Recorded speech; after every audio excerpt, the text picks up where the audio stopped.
একটি টাকার ওপর 2 বছরের জন্য সরল সুদ হয় 660 টাকা।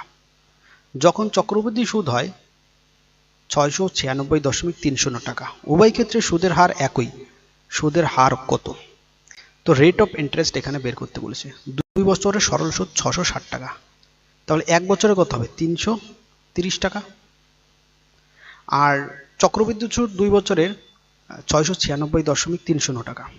তাহলে রেট অফ ইন্টারেস্ট এরকম অঙ্ক যদি থাকে তাহলে compound interest minus simple interest divided by 1 বছরের সিম্পল ইন্টারেস্ট দিয়ে ভাগ করে দেবো, গুণ 100 করব, তাহলে রেট অফ ইন্টারেস্ট আমি পেয়ে যাব 36.3 আর ডিভাইডেড বাই 330 গুণ 100।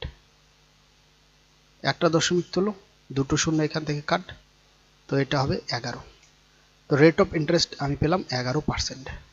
11% নেই, তো অপশন ডি এর কোনোটি নয় হবে সঠিক।